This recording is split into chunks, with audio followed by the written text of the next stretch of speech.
think and reflect on Tongans and how much better we could be about creating wealth for our future generations, so that way they don't have to, for example, the stuff that you talked about that you had to go through when you had to give away your first paycheck and stuff like that. I think if we think of like other cultures, sometimes they have their kids when they're born, they already have bank accounts opened for them or like saved for them for their like their trust or something like that. And I think just getting into finance and that, I think it's really important for Tongans, like that's out of the norm to really think about financial literacy that we've already talked about. But I think America is such a great country and there's so many opportunities, like economic opportunities and economic freedom that we need to take advantage of. And, but yeah, that's just kind of like what I think. And for anyone who's watching out there, if you're in high school and you're watching this, I would recommend you get your credit score checked. And then once you see that, save up all your money, invest it in IRA accounts or whatever it may be, the investment of your choice. Do that right now, because if you put that in your IRA account and you get like, for example, whatever the rate you get, percentage return, whatever it may be, when you're older, you can retire early and you don't have to worry about living paycheck to paycheck when you're older. And I think a lot of times we think of America under a negative light sometimes because of what we see in the media and what all the media outlets are saying. But one thing I will say about America is economically, it's a great country and you can gain economic freedom so easily if you just take advantage of the system and make your money work for you in the long run. And, but yeah, that's kind of it. But I also have other goals, but they're like, I feel like my goals are like sacred because I feel like on social media, I don't even want to talk about career work stuff on social media. No, it's good. No, everybody's different. Yeah. You want to work privately and work on your goals. That's all power to you. We just don't forget me when you make it big. You know what I'm saying? Hey. Don't forget your boy. Not to make it big. Oh my God, it's so cool.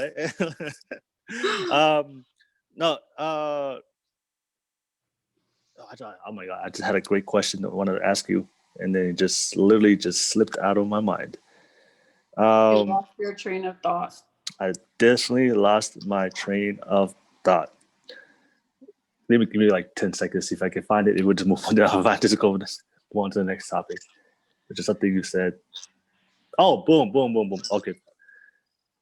You were talking about financial literacy, and I'm interested to hear your opinion, because I feel like that's a question I've always asked myself. Like, why don't Polynesians take the initiative to learn about financial literacy and build wealth?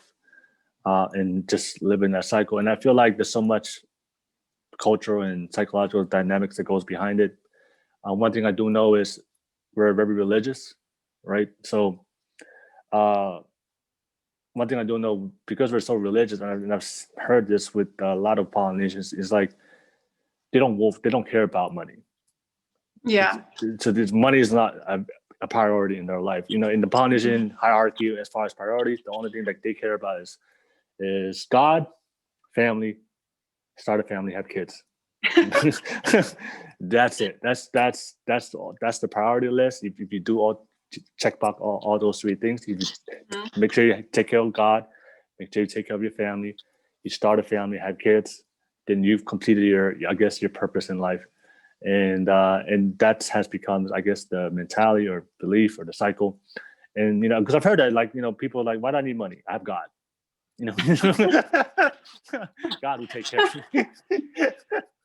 No, all right. And I'm not trying to devalue the importance of God in our life. And we just had a whole session about God, talking about how much a vital role is. But I do see that because people, I guess it's not within our priority. But at the same time, I see the same people like struggling financially, and then they're running around asking for money, and then they suffer. But then I'm like, okay, but then That's why I tell people, no, it's good to trust God, but God's not gonna fix your life for you. God's not gonna It goes with heart. God wants you to work. Yeah, exactly. Like that old biblical Faith quote. and works. Yeah, faith and works, right? Yeah, you can have faith, but if you don't put any work behind it, then your faith is irrelevant. So, so that's just like my opinion, and I feel like that's something that we have to, like you said, and it's all a mentality thing. We have to break out of that mentality. Right. And but go ahead if you want to jump in. Go ahead. Sorry, I keep cutting you off, but touching on that, it's like it made me think of how you were saying how for your children you want them to become like doctors and lawyers and all that, and why finance is so important to that, and why like economic freedom, like that's why it's good to study economics or finance and anything in mathematics, because like this isn't just for you. Like your life here, what you build here, you will have children who will inherit that, and grandchildren. And when we know that here in America, the more money you have, the more likely you will have access to like tutors and to better schools. And, so I feel like that's why finance is super important, because the wealth that we create here doesn't end with us. It won't end, because it'll go on to our future generations and our posterity and stuff. So it's important, because what we invest in now will affect the next generation. Like our children will have more access to healthcare, to education, or whatever the country has to offer. And on top of that, it will allow them to go further than we ever will, So there's also this idea of access that you get when you take care of your finances and are responsible now. So yeah, I think it's like, just like literacy, math, writing, there's also financial literacy that is so important and pivotal to our existence as Americans. And but in your own personal experience, like why do you feel like Polynesians don't take that initiative to try it? And I know that I just talked about God, and also one thing when I throw it out there, when I used to grow up, I remember like our relationship with money. I remember I was always taught that money is evil, that money is a bad thing. Whenever people think of money, they always think about Uncle Scrooge, the evil. Just hoarding all the money. So we have this perception that making money is associated with greed and evil thing. But like I told you earlier, like everything we do, whether it's alcohol or money, it's a tool, and it's how we use it that determines whether it's good or bad. If you use money, in the end of the day, people have to realize everything we build in this world, it requires capital. So you need money.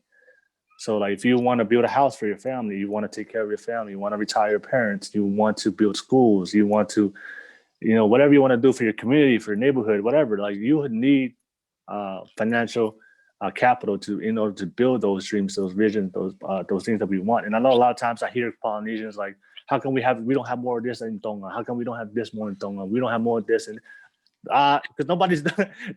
No, we need money. Things don't just pop up out of the nowhere and it's built up.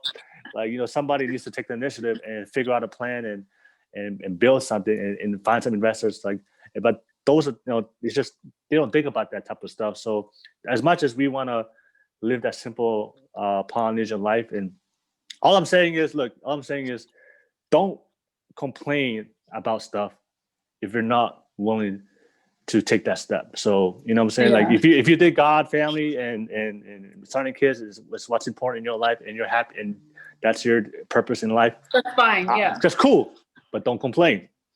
Yes. All right. But Don't complain. More. If you want more from your future, then take the initiative and go out there and make things happen. That's all I'm saying is like if you think money is evil and then you do you, but I don't want to hear it. Right. I don't want to hear you complaining about your financial problems. But that's just that's my little thought process on that. But go ahead. What are you going to say? Yeah, and also like economics wise, when you think about different countries with the healthiest populations and all of that. It's all countries that have money and have advanced and moved forward, and they have better education there and things like that. So I definitely think it is important to remember that it doesn't take a lot of money to invest in order to get a pretty good return. It's not like we're looking at money as like a god. It's just as a tool, as you said, like a vessel to get our future generation towards where they want to be, and to make the generations before ours, to make their sacrifices not go in vain. Like, they didn't move to America just to have us all here, just repeat the same cycle. If they wanted that, they would have just stayed in Tonga. Like, when we think of our grandparents and stuff and their stories, and our ancestors and their stories, they didn't leave everything they knew behind, that they were comfortable with, just to see their posterity be stagnant. You know, they wanted more, and they wanted us to have this access to everything here in this foreign land and take advantage of it. And just thinking of the sacrifices that those before us have made, and how courageous they were to come to a new country and learn a new language, and, you know, immerse themselves in a totally different culture while still balancing their own culture from their homeland, should be inspiration enough for us to want to do better, and to want to become more than what the bare minimum is. So yeah. Like you said, like, you know, we just gotta see money in a different light. That there's so much good you can do, not only for yourself, for your family, for your kids, but also for the community. If you go out there and build generational wealth. So, you know, for everybody out there that's watching this, and you know, they want to they want to start a business, and want to, you know, start building, investing, and build their generational. There's nothing wrong with making more money. There's nothing wrong with that. There's nothing wrong with like being a millionaire. If you want to be a millionaire, go for it. You know, like, whatever you want to do. There's nothing wrong with money. Just make sure you spend to stimulate the economy. yeah. Like you said, it's like whatever you want to do is just, like you said, is how you use the money, right? If you use it to hurt other people, and then then, you know, it's bad. But if you use it to do good, but just think about all, you know, as much as people think about the bad, just think about the good. How much good you can do for yourself and for your family and for your country. You know, it's just funny. It was like I just thought about. I remember when I started working, and I remember when I made my first 6-figure income the first time when I did that for the first time in a year. Through that process, I was working like nonstop. I was working like 70, 80 hours in a week. I was just grinding, and I remember that was like a couple of years ago. So baller alert. No, look, 6 figures in the Bay. That's minimum wage. Yeah, that is poverty. 6 figures in the Bay Area. If I was in Texas like you, I'm a baller like you. You know what I'm saying? I'm a baller like you. If I pay 6 figures in Texas.